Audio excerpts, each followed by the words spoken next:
Olá pessoal, tudo bem? Vamos à nossa aula aqui de Excel sobre o uso da função C. A função C é uma função lógica, é uma função condicional. A sintaxe dela é assim, você para chamar a função você bota o sinal de igual, escreve C e abre o parênteses para colocar os argumentos. E os argumentos são 3 argumentos. É a condição, o então e o senão. E aí você fecha o parênteses. Eu vou explicar o que é isso. Bom, a função C ela vai testar essa condição. Se a condição for verdadeira, ou seja, se ela resultar num resultado verdadeiro, então a função vai retornar o que tiver nesse segundo argumento aqui. Se não for verdadeira, a função vai retornar o que está no argumento senão. Entendeu? Bom, isso com exemplo vai ficar um pouco mais prático. Vou botar um exemplo bem simples aqui. Seria o seguinte: você tem A e B. São dois valores, ok? Aqui eu botei que o A vale 21 e o B vale 20. Bom, aí aqui a função C, vou dar aqui um zoom, dar um F2 aqui para abrir, ele está testando o seguinte: A é igual a B, ou seja, F34, que é essa célula, é igual a F35, que é essa célula. Bom, aí eu pedi para ele retornar um string com a palavra verdadeiro, se for verdade. Ou retornar um string com a palavra falso, se for falso. Se o resultado desse teste, né, ele vai comparar 21 com 20 e vai ver se os valores são iguais ou diferentes. Se for diferente, é falso. Se for igual, é verdadeiro. Ok? Bom, aí eu fiz a mesma fórmula, só mudei o operador aqui. Em vez de ser o operador de igual, eu botei o operador de maior. Se A maior que B, então verdadeiro, se não falso. Outro exemplo aqui, eu mudei o operador para menor que. Então, se A menor que B, então verdadeiro, se não falso. E aqui o sinal de diferente, né? Que o sinal de diferente no Excel você usa o sinal de menor seguido do sinal de maior. Então, se A for diferente de B, retorna verdadeiro, se não retorna falso. Então, aqui, como A é 21 e B é 22, então A é diferente de B.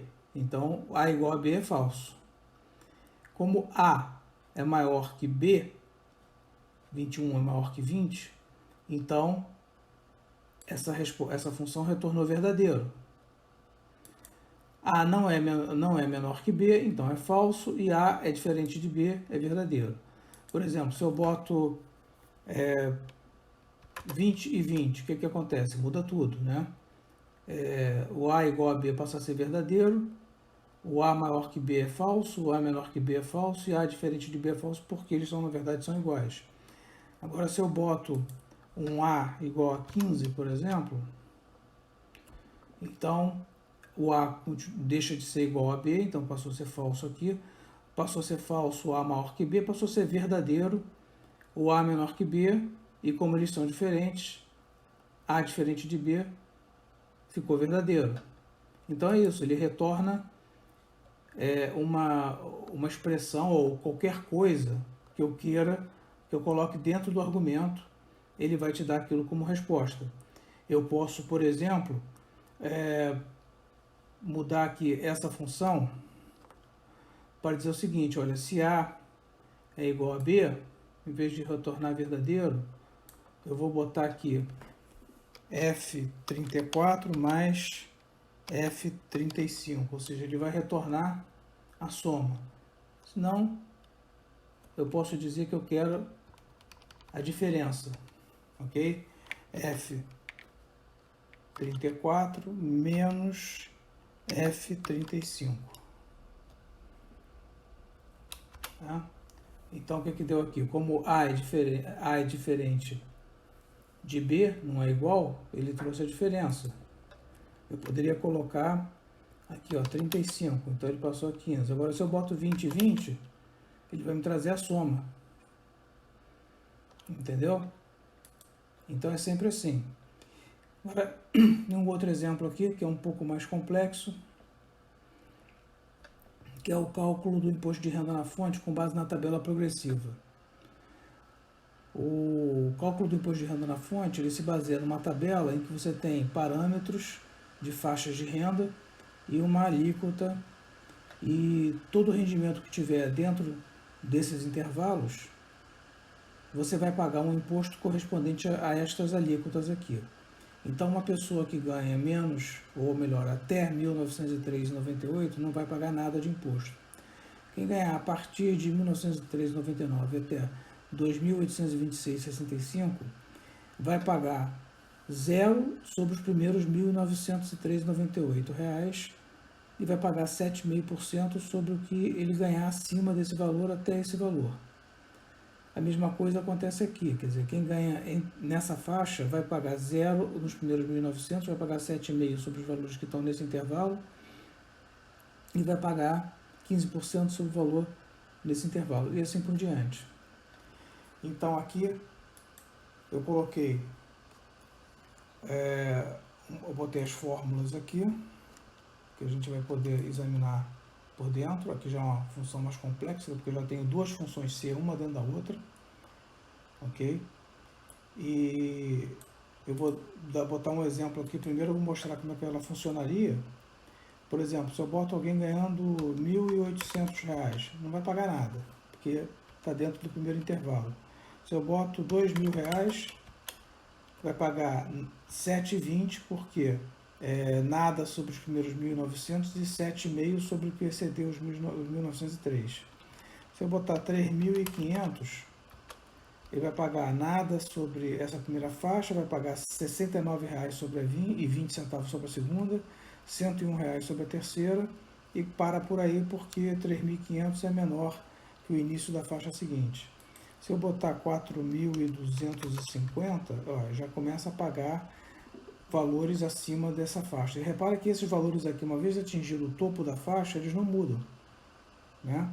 Aqui vou passar então para, vou botar aqui 4.664,68, o máximo que ele vai pagar nessa faixa ali é 205. Se eu botar 5.000, essas três primeiras faixas não mudam e ele começa a calcular imposto sobre a última faixa. E aí, daqui para frente, tudo que ele ganhar vai pagar 27,5% de imposto. E o imposto total que ele vai reter na fonte é a soma desses impostos de cada faixa, ok? Bom, então, analisando a fórmula, vamos ver como é que isso funcionaria. Bom, o que eu tenho aqui? Vou puxar um pouco para cá. Então, ele vê o seguinte: se K51, que é o valor da renda, for menor que E53, E53 é o início da faixa. Então, se ele for menor, ele não está dentro dessa faixa, concorda? Então, o valor vai ser zero. Ele não vai calcular nada para essa faixa. Se não, ele vai fazer outro raciocínio aqui, né? Então, aqui eu tenho condição verdadeiro e falso, né? Ponto e vírgula separa os argumentos. Se condição verdadeira, então zero. Se não, vai fazer o que está desse ponto e vírgula até esse último parênteses aqui. Então, o que ele faz aqui? Ele faz um outro teste. Ele pergunta: K51 é menor ou igual a F53? F53 é esse valor. Então, se esse valor for menor ou igual, já sei que ele é maior que 1903, porque ele passou do primeiro teste. Então, eu quero saber se ele está dentro do intervalo. Eu vejo se ele é menor ou igual ao término do intervalo. Sim, é verdadeiro. Então, eu pego o valor da renda menos o início da faixa e aplico a alíquota que está aqui no G53. Agora, se ele não for maior, é porque ele vai pagar o imposto sobre o total da faixa, sobre todo o intervalo. Então, simplesmente você pega F53 menos o F52, quer dizer, vai pegar a diferença entre esses dois valores, ok? E vai aplicar a alíquota. de 7,5. Ok? E isso você segue o mesmo raciocínio para todas as faixas.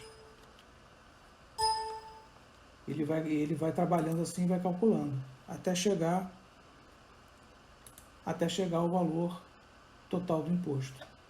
Ok? Bom, o melhor é pegar essa planilha, dar uma olhada na fórmula, tentar treinar, você vai entender e com a prática você vai fazer isso com muita facilidade. Ok? Valeu, um abraço, até a próxima.